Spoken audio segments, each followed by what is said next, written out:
Anthony Joshua and Jarrell Miller were set to appear on various different ESPN programs on the same day to talk about and publicize their upcoming heavyweight showdown on June 1st. However, their appearances were scrapped. ESPN pulled the rug out from underneath their feet at the 11th hour at the last minute with apparently no explanation.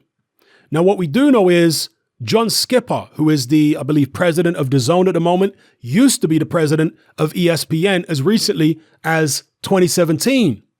He resigned from that position, citing long-term substance, I think, addiction problems as the reason that he stepped away from that prominent position. DAZN, of course, are direct competition for ESPN, Showtime, Fox, etc.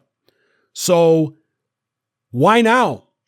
Why do it now? Why even agree to allow Anthony Joshua and Jarrell Miller onto ESPN in the first place? Is it some trickery? Is it some, backhanded business stuff where you're just trying to upset your competition? Is it the influence of Bob Arum that has prevented Anthony Joshua and Jarrell Miller from appearing on ESPN right now? Is that what it is? Who knows? But simultaneous to this, virtually simultaneous to this happening, Max Kellerman appeared on this program here, which you can watch on ESPN's YouTube channel, this little segment, and he started to push this lineal champion is the only champion that matters narrative. Now, to my knowledge, this is the first time I can remember Max Kellerman pushing this narrative. To me, it's no coincidence that as soon as Tyson Fury signs to ESPN, he starts pushing this narrative. Okay? Now, his perspective, or what he's trying to push, is that the lineal champion is more legitimate than champions who hold belts from various different sanctioning bodies, because the sanctioning bodies have favorites, they have their own agenda, there's a lot of politics involved. And my argument is no. As bad as the sanctioning bodies are, they're actually more legitimate than being the lineal champion. Let me explain why. When you are the lineal champion, like Tyson Fury, and it's a great position to be in, by the way, because as I said in a previous video, Tyson Fury has the status of a champion, but none of the responsibilities of a champion, none of the obligations of a champion. So let's see here, Lennox Lewis holding the WBC heavyweight title up. When Lennox Lewis was WBC heavyweight champion, he had to fight opponents who were ranked in the top 15 of the WBC. It didn't matter if somebody was ranked in the top 10 or top 15 of the WBO or the WBA or the IBF. If they weren't in the WBC top 15, Lewis couldn't fight them. On top of that, Lewis had to be active. He couldn't just take a hiatus and have the sanctioning body do nothing about it. He had to fight mandatory challengers, as all WBC and IBF, WBO, etc. champions do. They have to fight mandatories. They have mandatories forced upon them. If you're a WBC champion in this day and age, you have to be part of the clean boxing program. There are certain obligations as the champion of a particular sanctioning body that you have to fulfill to maintain that championship status. You can't just take 3 years off, for example. You'd be stripped. You'd lose your championship status. Whereas with the lineal, there are none of those obligations. You can literally fight whoever you want. Tyson Fury could pick somebody who's not ranked in the top 10 or top 15 of any of the sanctioning bodies and call it a fight for the lineal championship. I'm not saying he necessarily will do that, but he could do that. So to me, no, the lineal, particularly when the lineal only goes back as far as Vladimir Klitschko, it's actually less meaningful than holding holding a world title from a particular sanctioning body, because they oblige you. They make you obligated to fulfill certain things, okay? When you're a lineal champion, you can do whatever the hell you want and nobody can tell you nothing. This is the problem with being lineal. And I've given this example before. Adonis Stevenson. I pray that he makes a great recovery. But up until recently, he was the lineal light heavyweight champion. How many people felt that he was the man in the division. How many of you guys felt that Adonis Stevenson was the man in the division? Most of you felt like it was Andre Ward, right? When Ward beat Kovalev. Or a lot of you felt like it was Kovalev before he was beaten by Ward. But neither one of those guys were the Lineal. But yet most people felt they were more legitimate than Stevenson, because despite Stevenson having this lineage that went back a hell of a lot further than Tyson Fury's lineage, Stevenson wasn't fighting the level of opposition at that time when Ward and Kovalev were fighting. Stevenson hadn't been fighting the level of opposition that Ward and Kovalev had been fighting. And so people were not taking Stevenson as seriously as Ward and Kovalev, and therefore they didn't care about his lineal status. You see, this is what Max Kellerman is not saying in this particular video. Max Kellerman is not talking about the fact that as lineal, you have no obligations other than to just keep winning. You can take as much time off as you want, can't be stripped. You can fight people who are not in the top 10 of any of the sanctioning bodies. Nobody can do anything. You don't have to fight mandatory challengers. Mandatory challengers, nobody can do anything. You got carte blanche to do whatever you want. Once again, Tyson Fury being in that position is a very strong position to be in. Very strong. Will he abuse that position, or will he give the fans what they want and actually fight guys in the top 10, top 15? Of course, one of the advantages, or one of the many advantages that Tyson Fury will enjoy as a champion without a belt is the fact that he doesn't have to pay sanctioning fees. That is a good thing. And look, I've got loads of criticisms. Do not misconstrue what I'm saying. I've got loads of criticisms about the various different sanctioning bodies. Of course they're corrupt. Of course they have favorites. Of course they have people in their top 10 and top 15 who shouldn't be there. But being lineal champion, you're in a position where you can act even less scrupulously.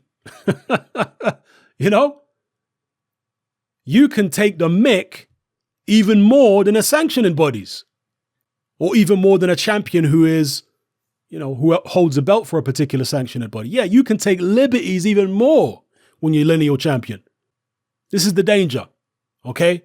And this is why, to me, lineal is a nice little marketing tool and marketing gimmick. And this is what Max Kellerman accuses the alphabet organizations of being. Of having one of their belt is nice for marketing, but it doesn't really mean much. No, being lineal alone doesn't really mean much. Now, if you become the consensus champion, which is different than lineal, okay? If you become the consensus champion, you do that by having the best resume, by racking up the most bodies, by beating the most top-level opposition.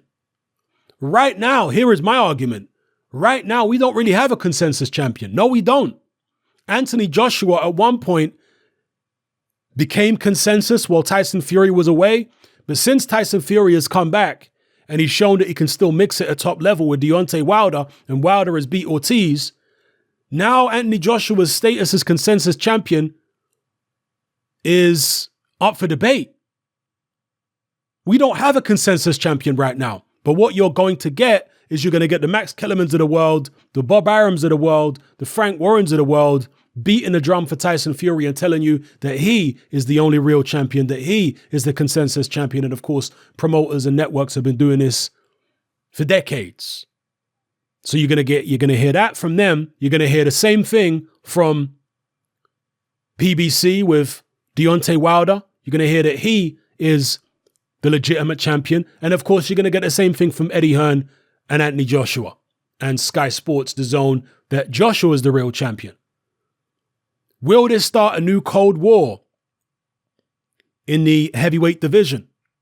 I hope that the offer which Deontay Wilder was given to fight Tyson Fury, the 5-fight deal, culminate in a fight against Tyson Fury. If Deontay turns that down and there's no other offers on the table, I hope Deontay comes to his senses, stops being silly, and that the people around him come to their senses and say, okay, let's do the Joshua fight now.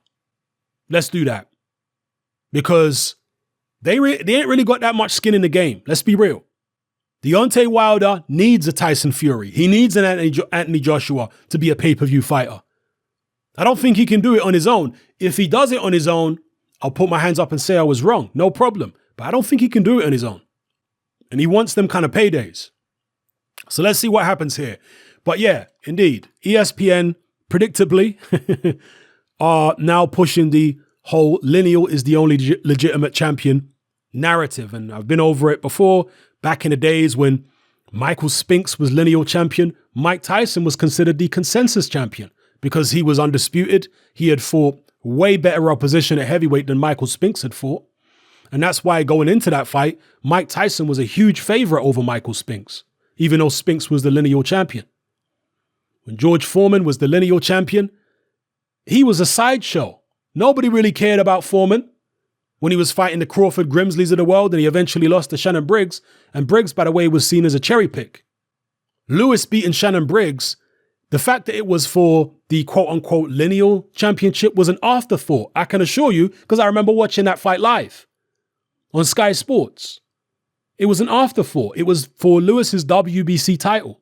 The whole Lineal thing was like, whatever. Nobody really saw Briggs as the real champion. And that was a lineage that went back all the way to Floyd Patterson, by the way. That lineage historically meant a hell of a lot more than Tyson Fury's current lineage.